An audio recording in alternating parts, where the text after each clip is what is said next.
सोचिए, एक इंसान जिसे अल्लाह ने बेपनाह दौलत दी, मगर उस दौलत ने उसे शुक्र के बजाय गुरूर सिखा दिया। एक कहानी है कारून की, एक ऐसे शख्स की जिसका अंजाम कुरान ने इंसानों के लिए हमेशा की इबरत बना दिया। कारून बनी इसराइल में से था। अल्लाह ताला ने उसे इतना माल दिया कि उसके खजानों की चाबियां भी ताकतवर लोग मुश्किल से उठाते थे।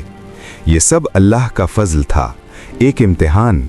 मगर कारून ने अपनी दौलत को अपनी मेहनत का कमाल समझा। उसने कहा, ये सब मुझे मेरे इल्म की वजह से मिला है। कुरान सूरह अल-कसस। उसका दिल सख्त होता गया। वो अपनी कौम के गरीबों को हकीर समझने लगा। तकब्बुर उसकी पहचान बन गया। एक दिन कारून अपनी शान शौकत के साथ अपनी कौम के सामने निकला। लोग उसकी दुनिया की चमक देखकर हैरान रह गए। कुछ लोग कहने लगे, काश हमें भी कारून जैसा माल मिल जाता। मगर जो इल्म वाले थे, जो आखिरत को समझते थे, उन्होंने कहा, तुम पर अफसोस, अल्लाह का सवाब बेहतर है उनके लिए जो ईमान लाएं और नेक अमल करें। अल्लाह ताला ने कारून को नसीहत दी कि अपनी दौलत को अल्लाह की राह में लगाओ, मगर वो ना माना। फिर वो दिन आया जब अल्लाह का अजाब उस पर नाजिल हुआ।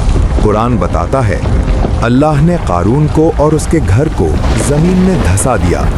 न उसके पास कोई लश्कर था जो उसे बचा लेता, न वो खुद अपनी मदद कर सका।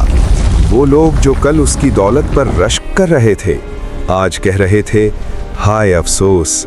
अल्लाह जिसे चाहता है रिस्क देता है और जिसे चाहता है कम। कारून का अंजाम एक खुली वार्निंग है कि दौलत जब शुक्र के बजाय तकब्बुर बन जाए तो वो इंसान को तबाही की तरफ ले जाती है। ये कहानी सिर्फ एक इंसान की नहीं, ये हर दौर के कारून के लिए पैगाम है। अल्लाह की नेमत को अपनी कुव्वत समझना इंसान को जमीन के अंदर भी ले जा सकता है।